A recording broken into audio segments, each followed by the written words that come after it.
Have you ever wondered how many lives have been quietly transformed while the world wasn't paying attention? How many people endured years of silenced judgment and private doubt, only to rise not with noise, but with proof? My name is Nathan Reyes.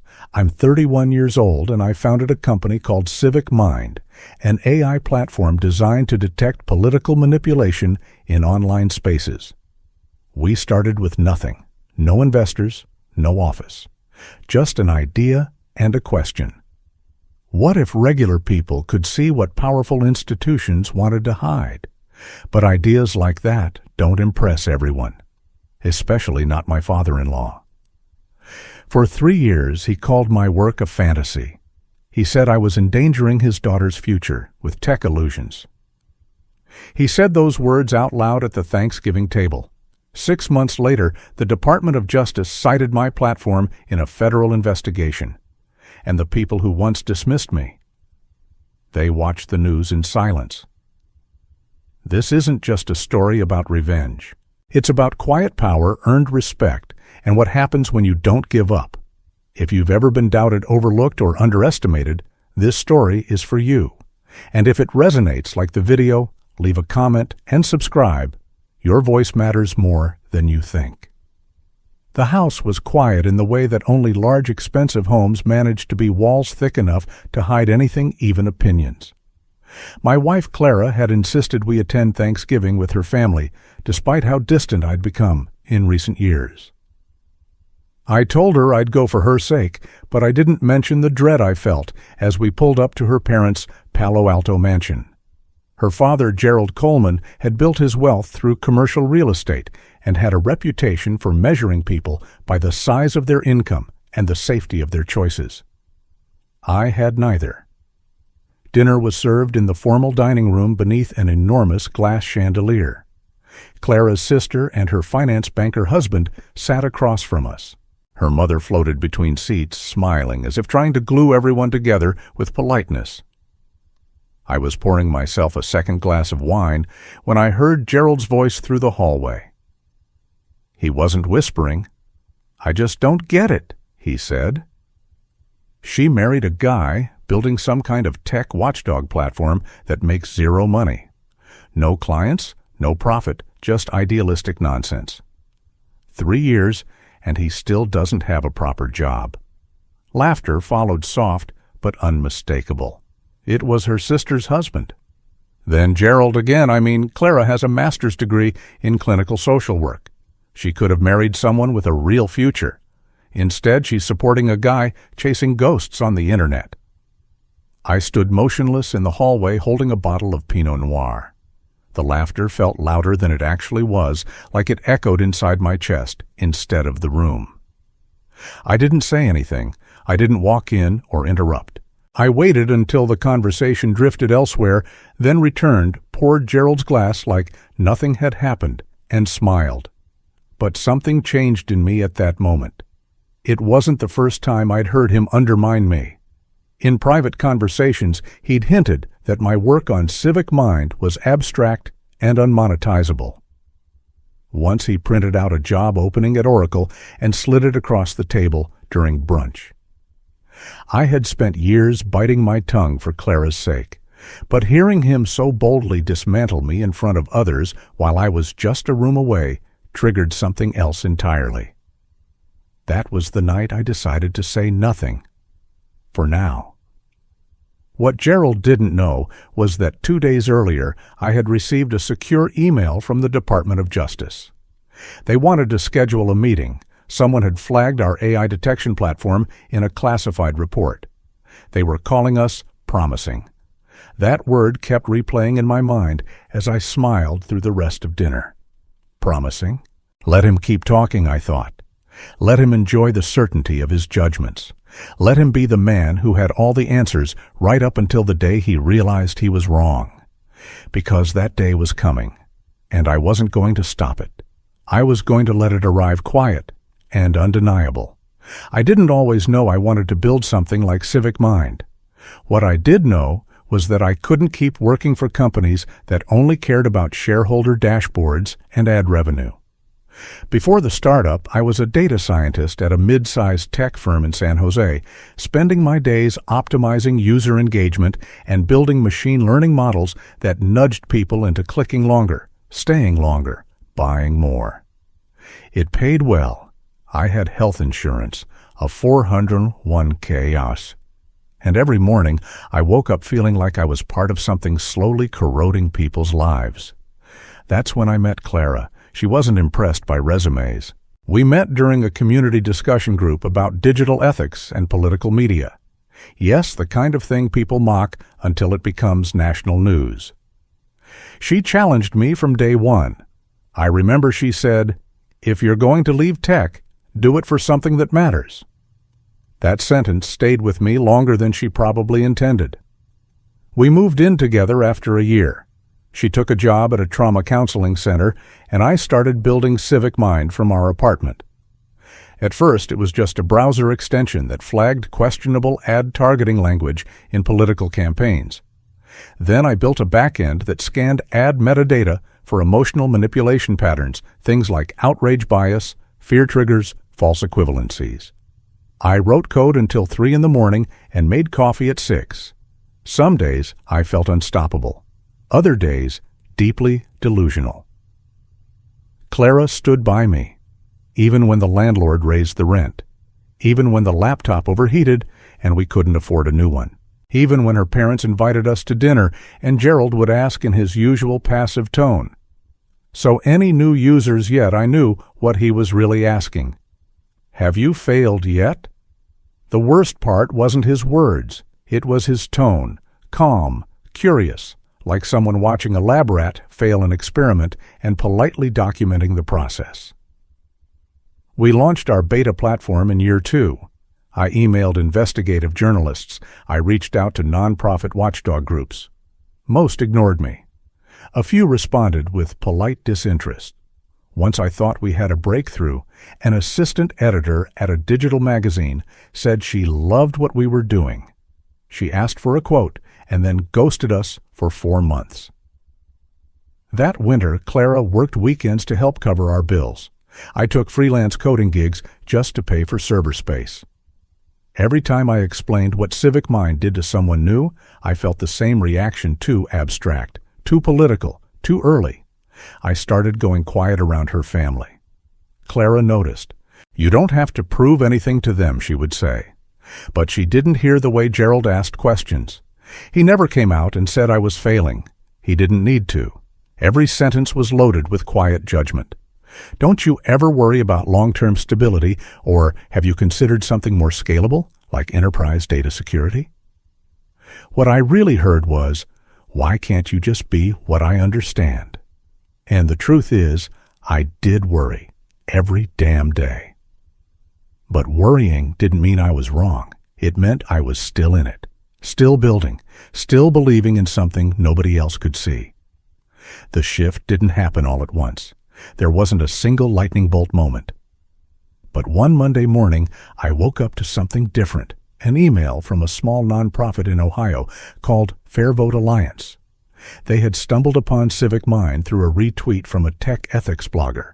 They wanted to try our detection system for an investigation into targeted misinformation campaigns during a local election. I didn't get excited right away. I'd had maybe emails before, the kind that disappear after a week of silence. But this one was different. They sent over sample datasets the same day. I processed their data overnight and sent back a clean report with heat maps, bias triggers, and metadata flags. 2 days later, their director called me personally and said, "This is exactly what we needed. It confirms everything we suspected and more." A week later, their findings were published in a blog post. Then a bigger blog picked it up. Then a local journalist. Then a tweet thread. The retweets kept coming. I watched CivicMind's name appear in discussions we had never been invited into before. By the end of the month, 3 more organizations reached out, all referrals. One of them was a digital watchdog group in Canada that said they'd been following our work for months. That part stunned me. For months, I hadn't even known we were visible. Clara saw the glow on my face and said quietly, "You look like someone who just got seen." I didn't say anything back. I just nodded, because she was right. That same night, I opened the analytics dashboard. For the first time in 2 years, the curve didn't just rise, it bent upward sharply. New visitors, active queries, engagement metrics that looked real, not hopeful.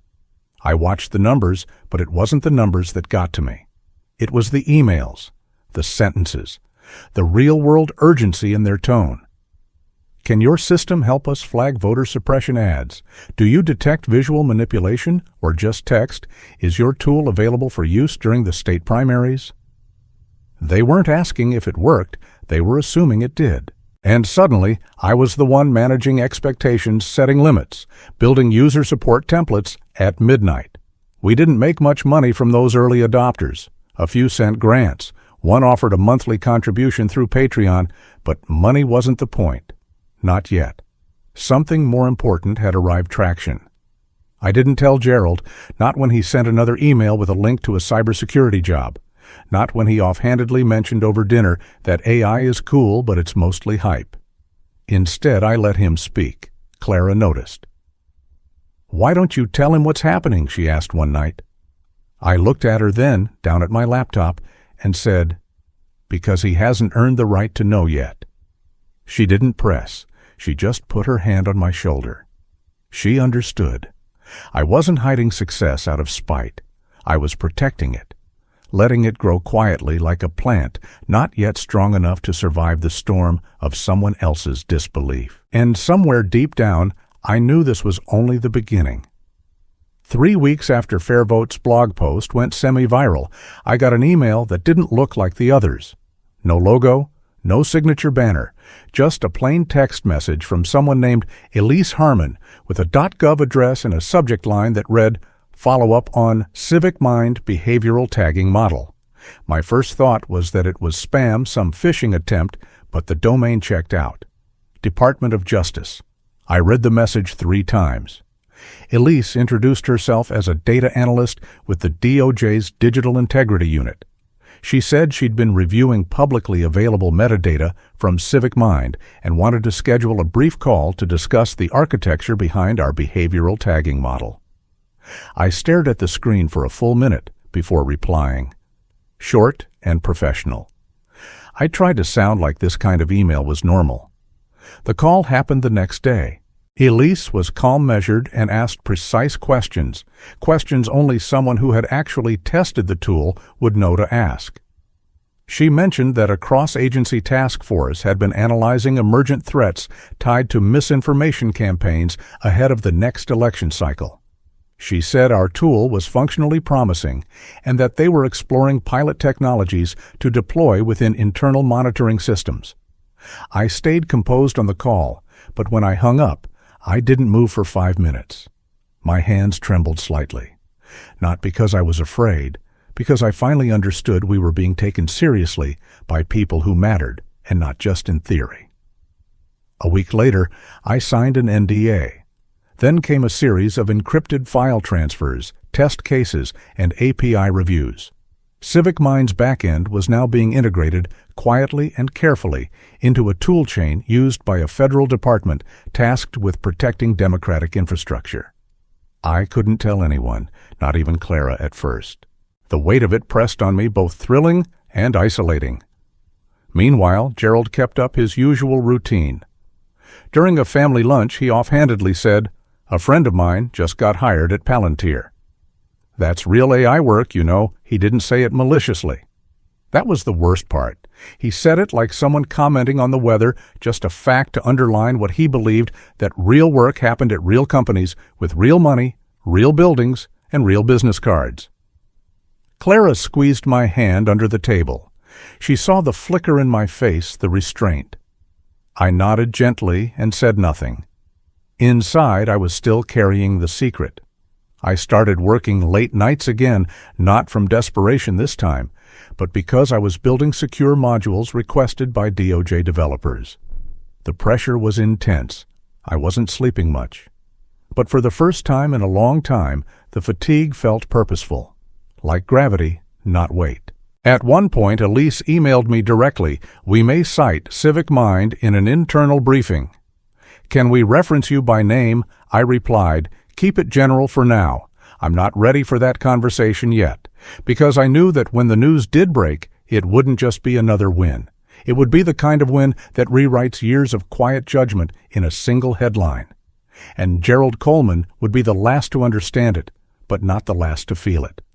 The DOJ published the briefing memo on a Monday morning. I knew it was coming, but seeing it live made everything feel real in a way I hadn't anticipated. The language was precise, formal, and deliberately vague, but there it was. In collaboration with a third-party behavioral analytics tool developed by an independent San Francisco-based firm specializing in AI transparency. No names, no branding. But anyone who knew CivicMind's footprint would recognize it. I didn't post about it. I didn't send the link to friends or tweet a cryptic big things coming teaser. Instead, I closed my laptop and made breakfast. Clara was already at work, and the apartment was unusually quiet. That silence after 2 years of noise, financial stress deadlines, invisible criticism felt sacred. By noon, Clara texted me. "My coworker just asked if that DOJ mention was about you. I didn't even know what to say."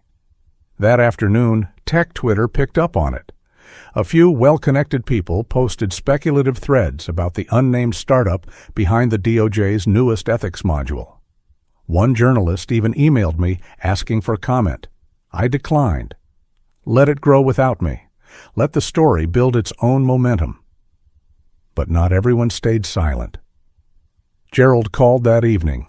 I watched his name buzz across the screen as I stirred a pot of lentils. I let it ring. He called again an hour later, then the next morning, then again. Clara noticed. "You're just going to ignore him." "For now," I said. Her eyes softened with understanding, but there was tension underneath. "He's trying to reach out, Nathan." I know. I let the calls go to voicemail. I listened, but didn't respond. The messages were tentative, awkward. "Hey, Nathan. Just wanted to check in. Saw something interesting online, thought it might be connected to you. Anyway, give me a ring when you can."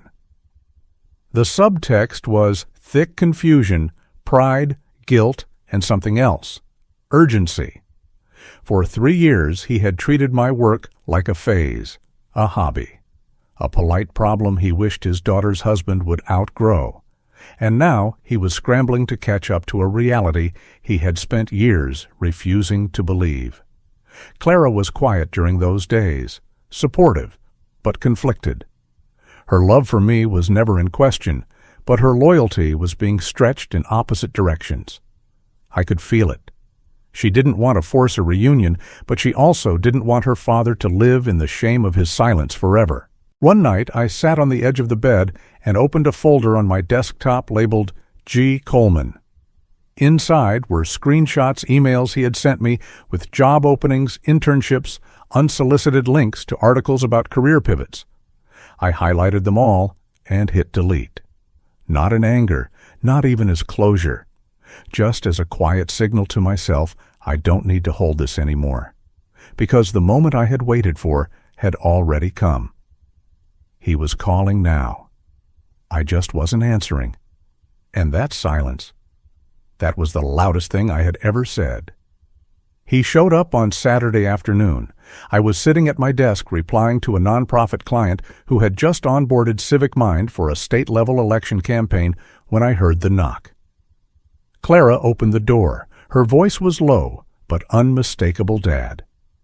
I stood in the hallway, still as a stone. I hadn't planned for this moment, and yet a part of me had been waiting for it. Gerald stepped inside, slowly holding his phone like it was a peace offering. He looked smaller, somehow, less like the man who once led board meetings, and more like a father unsure of what kind of welcome he would get. "I've been trying to call you," he said to me. I nodded once, wordless. Clara gestured for us to sit. We did. Gerald on the far end of the couch, me across from him. The air was tight, like even the silence had weight. "I owe you both an apology," he began. "I said things over the last few years that were not only wrong, they were cruel." He paused, looking at me directly. "I didn't understand what you were building. I didn't even try. I thought you were chasing an idea that would never become real. I thought Clara deserved someone more stable." He exhaled. "When I saw the DOJ memo and realized your platform was involved, my first feeling wasn't pride. It was shame. Deep shame. Because I knew how many times I had tried to steer you away from the thing that ended up mattering most." I sat there for a moment, letting his words hang.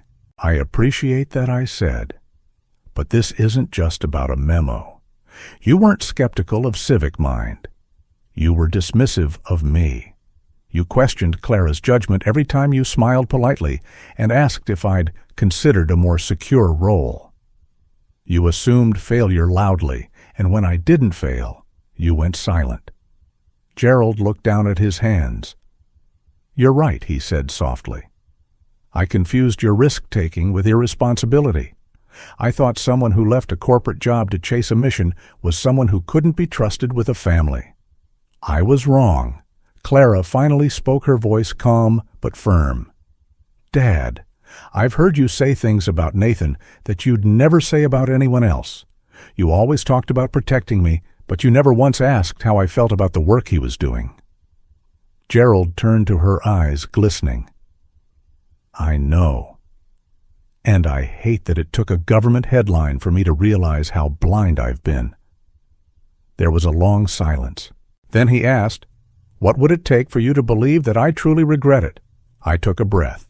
Not a performance, not guilt, just consistency. "Ask about my work because you're curious, not because you're trying to catch up.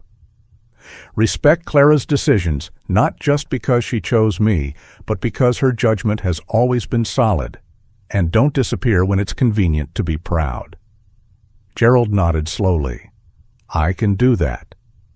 And for the first time in years, I believed he actually meant it. He wasn't just reacting to success, he was finally reckoning with who I had always been. The next few months were quieter, but not in the way they used to be. Gerald didn't vanish again. He didn't retreat into pride or convenience. Instead, he started showing up differently. At first, it was small things.